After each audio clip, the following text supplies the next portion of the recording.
உறவுகளுக்கு வணக்கம். மற்றும் ஒரு வேறு நிகழ்ச்சியில் உங்கள் அனைவரையும் சந்திப்பதில் மட்டில்லா மகிழ்ச்சி.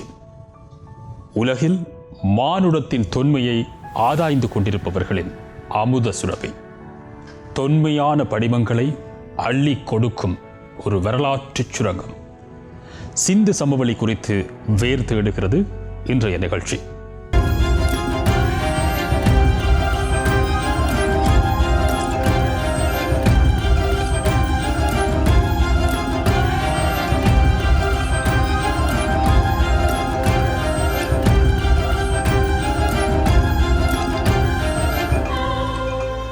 உலகத்தில் மனிதனின் தோற்றம் எப்படி, எங்கே நிகழ்ந்தது, முதல் உயிர் எங்கே தோன்றியது, பூமி எப்படி தோன்றியது என தன் வேர்களை தேடுவதில் மனிதனுக்கு ஒரு பேரார்வம் எப்போதும் இருக்கிறது.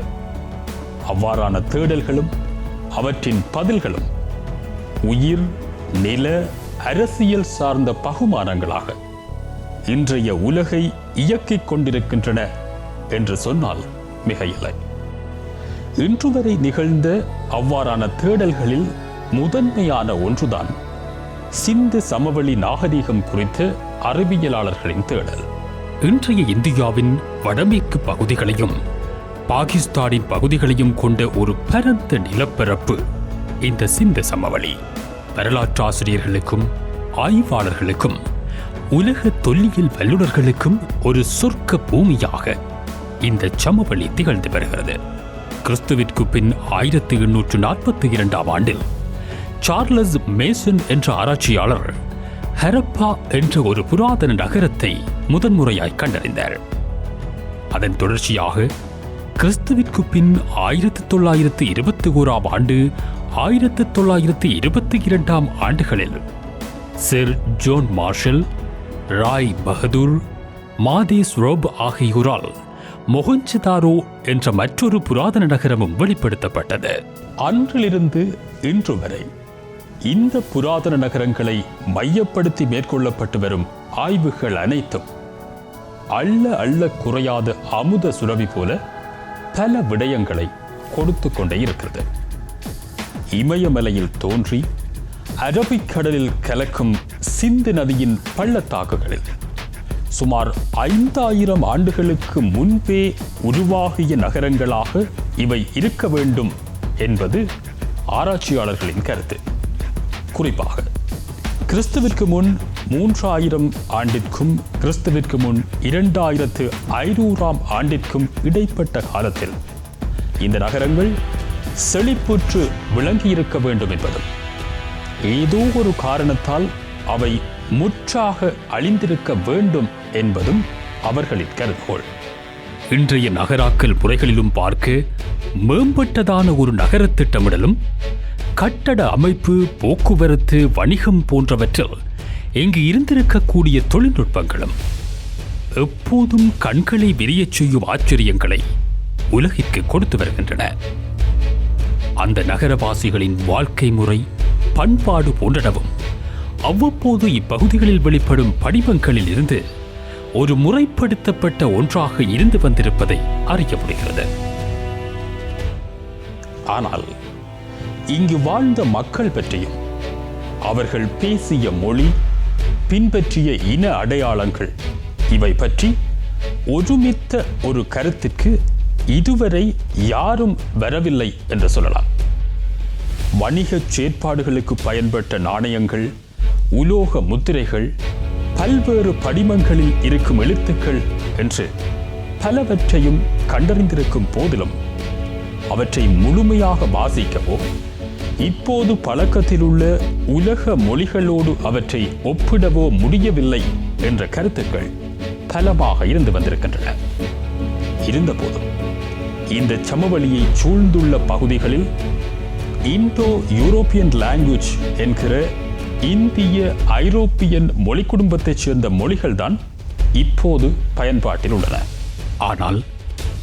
ஆனால் இக்குடும்பத்தைச் சேர்ந்த மொழிகளை பேசுவோர் சிந்துவெளி நாகரிகம் வீழ்ச்சியடைந்த காலப்பகுதியிலேயே இந்தியாவிற்கு வந்தனர் என்று கருதப்படுவதால் இது இந்தோ ஐரோப்பிய இனத்தைச் சாராத ஒரு மொழியாக இருக்க வேண்டும் என்றும் தென்னிந்திய மொழி குடும்பத்தைச் சேர்ந்த ஒரு மொழியாக இருக்க வேண்டும் என்பதிலும் பெரும்பாலானோர் உடன்படுகின்றனர். 1856 கால்டுவெல் அடிகளார் திராவிட மொழிகளின் ஒப்பிலக்கணம் என்ற நூலில் நிறுவியுள்ளபடி 85 மொழிகளை கொண்ட திராவிட மொழி குடும்பத்தின் மூல மொழி தமிழ் என கொண்டால் சிந்து சமவெளிக்கு ஆரியர்கள் வருவதற்கு முன்பு பழக்கத்தில் இருந்த மொழி தமிழாகத்தான் இருக்க வேண்டும் என்ற முடிவுக்கு வரலாம். இந்திய வரலாற்றாசிரியர்களும் அரசியல் கொள்கை வகுப்பாளர்களும் கொண்டிருக்கும் சில தரவுகள் சிந்துவெளி ஆய்வுகள் வெளிப்படுத்தும் தகவல்களால் மறுதலிக்கப்படுவதால் இந்த ஆய்வுகளுக்கு எதிராக எதிர் வினையாற்றும் தன்மையையும் நீண்ட காலமாக அவதானிக்க முடிகிறது. குறிப்பாக சிந்துவெளி மொழி இந்தோ ஐரோப்பிய மொழிதான் என்று நிறுவுவதில் வட இந்திய ஆய்வாளர்கள் சிலர் முனைப்பு காட்டி வந்திருக்கின்றனர். இந்து தேசிய கொள்கைகளை கொண்டிருக்கும் கொள்கை வகுப்பாளர்கள் இதன் மீது தீவிரமான கருத்துக்களை கொண்டிருப்பதால் இது தொடர்பான வாத பிரதிவாதங்கள் அரசியல் பின்னணி கொண்டவையாகவும் ஏன் சில வேளைகளில் உணர்வு சார்ந்தவையாகவும் கூட ஆகிவிடுகின்றன.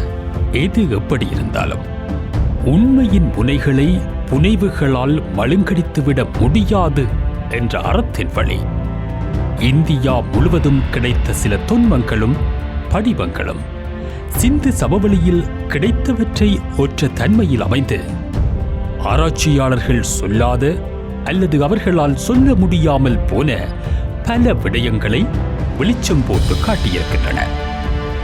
அண்மையில் தமிழ்நாட்டின் காவிரி கழிமுக பகுதியில் 10க்கும் மேற்பட்ட முதுமக்கள் தாளிகளை தொல்லியல் துறை அகழ்ந்தெடுத்தது. இந்த தாளிகளில் பொறிக்கப்பட்டுள்ள எழுத்துருக்கள் சிந்து சமவெளியில் கிடைத்த தொன்மங்களில் உள்ள அதே எழுத்துருக்களை ஒத்திருந்ததை தன்னால் நிறுவ முடியும் என கல்வெட்டு ஆராய்ச்சியாளர் ஐராவதம் மகாதேவன் அடித்துக் கூறுகிறார். பத்மஸ்ரீ விருது பெற்ற கல்வெட்டு ஆராய்ச்சியாளரான ஐராவதம் மகாதேவன் 1970ஆம் ஆண்டு சிந்து சமவெளி எழுத்துருக்களை ஆய்வு செய்வதற்காக இந்திய அரசால் நியமிக்கப்பட்ட ஒருவர் என்ற வகையில் இவரது கருத்து 10ஓடு 11ஆக கடந்து போய்விட முடியாதது. நாகப்பட்டினம் மாவட்டத்தில் உள்ள மயிலாடுதுறையில் 2007ஆம் ஆண்டு அகழ்ந்தெடுக்கப்பட்ட கோடாரி ஒன்றிலிருந்த அடையாளங்கள் சிந்துவெளி அடையாளங்களோடு மிகவும் ஒத்திருப்பது பதிவு செய்யப்பட்டிருக்கிறது.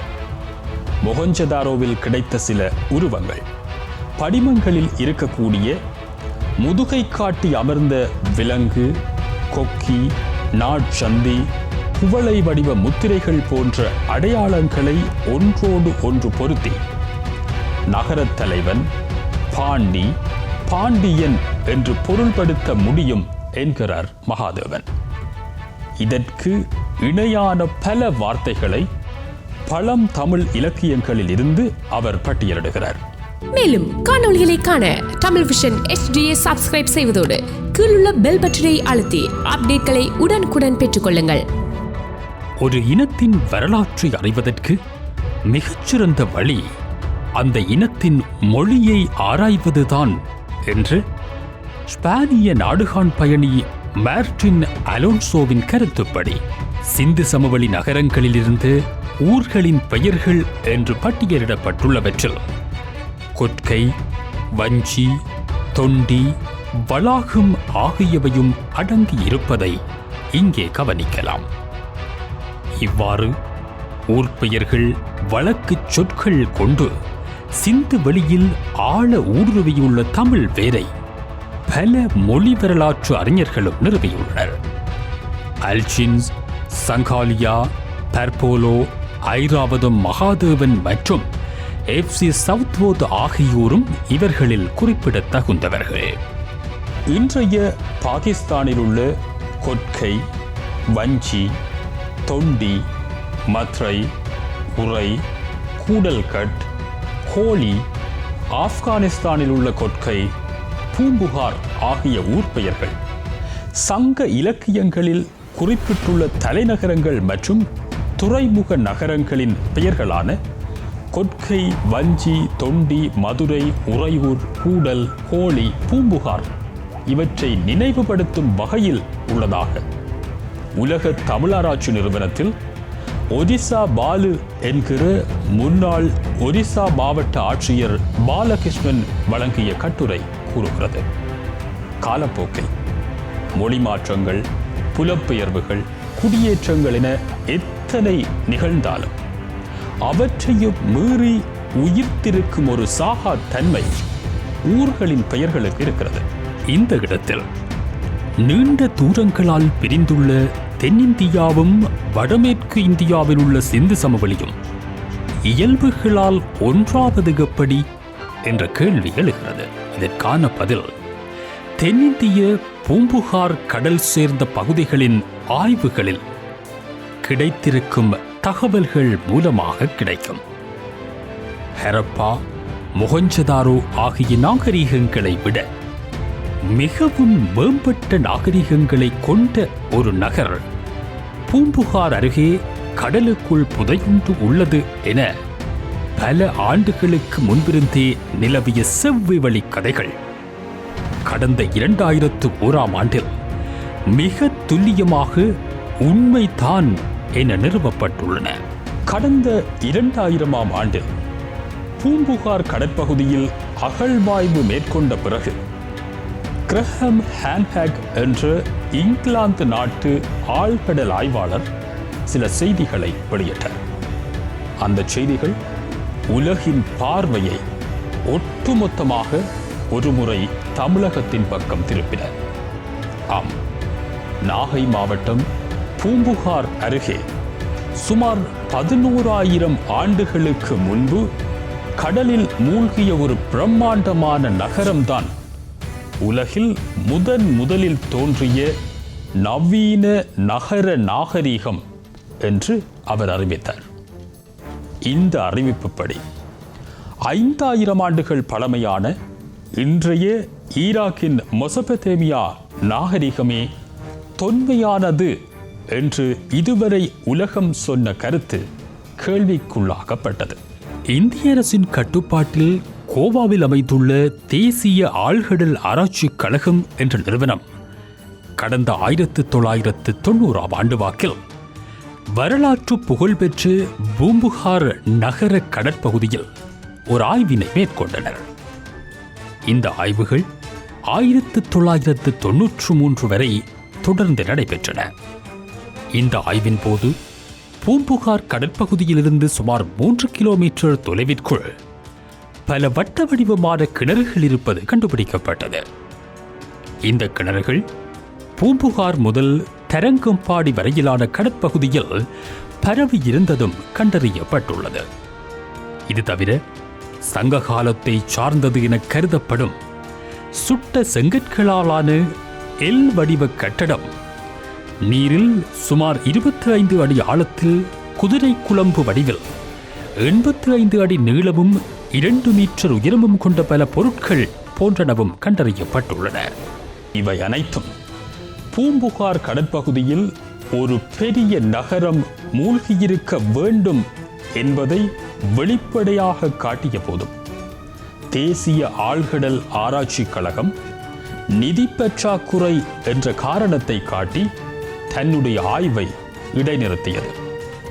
இந்த நிலையை அறிந்த பிறகுதான் இங்கிலாந்தின் ஆராய்ச்சியாளர் கிரஹாம் ஹான்ஹாக் சேனல் 4 லேர்னிங் சேனல் ஆகிய தொலைக்காட்சி நிறுவனங்களின் நிதி பங்களிப்புடன் இந்திய ஆழ்கடல் ஆராய்ச்சி கழகத்தின் ஒத்துழைப்புடனும் மீண்டும் 2001 ஆராய்ச்சிகளை கையில் எடுத்தார். அதி நவீனமான சைடு ஸ்கேன் சோனர் என்ற கருவியின் உதவியுடன் இவர் நிகழ்த்திய ஆய்வுகள் பூம்புகார் கடற்பகுதியில் குறுக்கும் நெடுக்குமாக நீண்ட அகலமான தெருக்களை கொண்ட உறுதியான கட்டடங்களின் இடிபாடுகளுடன் கூடிய ஒரு பிரம்மாண்டமான நகரம் மூழ்கியிருப்பது துல்லியமாக வெளிப்படுத்தப்பட்டது. இந்த நகர நாகரீகம் ஹரப்பா மொஹஞ்சதாரோ நாகரிகங்களை விடவும் மிகவும் மேம்பட்ட ஒன்று என்று அடித்து கூறிய கிரஹாம் ஹான்ஹாக் தன் ஆய்வுகளில் கிடைத்த காணொளிகளையும் ஒளிப்படங்களையும் இணைத்து அண்டர்வேர்ல்டு என்ற தலைப்பில் தொலைக்காட்சி தொடராக உலகிற்கு கொடுத்தார். சோழ மன்னர்களின் ஆட்சி காலத்தில் துறைமுக நகராக புகழ்பெற்ற பூம்புகார் பண்டைய தமிழ் இலக்கியங்கள் பலவற்றாலும் போற்றப்பட்டுள்ள பூம்புகார் இன்னும் கடலுக்கடியில் தான் தூங்கிக் கொண்டிருக்கிறது. உலக ஆராய்ச்சியாளர்களின் புருவங்களை உயர்த்தி தன்னையே சுற்றி வர வைத்த பூம்புகார் குறித்து இந்திய ஆராய்ச்சியாளர்கள் அறிந்து கொள்வதில் ஆர்வமின்றி இருப்பதும், இந்திய அரச இயந்திரங்கள் இது குறித்த கரிசனையின்றி இருப்பதும் வேதனைக்குரியது. சிந்து சமவெளி தாங்கியிருக்கும் தமிழரின் வேர் தென்னிந்தியாவின் ஆழத்திலிருந்து பரவியது என்பதை நிறுவுவதற்கு பின்னணியில் இருக்கும் அரசியல் காரணங்கள் இவ்வாறான ஆய்வுகளுக்கு தடையாக இருக்கிறது. சிந்து சமவெளியில் அகலப்பட்ட படிமங்களை கொண்டு அங்கு பின்பற்றப்பட்ட சமய வழிபாடுகள் தென்னிந்திய தொன்மை வழக்கங்களோடு தொடர்புபடுத்தப்பட்டிருந்ததையும் இங்கு குறிப்பிடலாம். குறிப்பாக லிங்க வழிபாடு, பசுபதி பற்றிய எண்ணக்கரு, பலிபீடங்கள் என சைவ சமய அடையாளங்கள் ஆகியவற்றை வெளிப்படுத்தும் படிமங்கள் ஏராளமாகவே சிந்துவெளி ஆய்வுகள் வெளிப்படுத்தியுள்ளன. ஆக குறுகிய நோக்கங்களை கைவிட்டு சிந்துவெளி வெளிப்படை தன்மையோடு ஆராயப்பட்டால் உலகம் அறியாத இன்னும் பலவற்றை சிந்து சமவெளி உலகத்திற்கு கொடுக்கும். சிந்து சமவெளியில் வேர் கொண்ட தமிழின் ஆழம் குமரி கண்டம் வரை எதிரொலிக்கும். கடலுக்குள் புதைந்துள்ள குமரி கண்டம் குறித்து வேர் தேடுவோம் இன்னும் ஒரு தேடலில். அதுவரை வணக்கம்.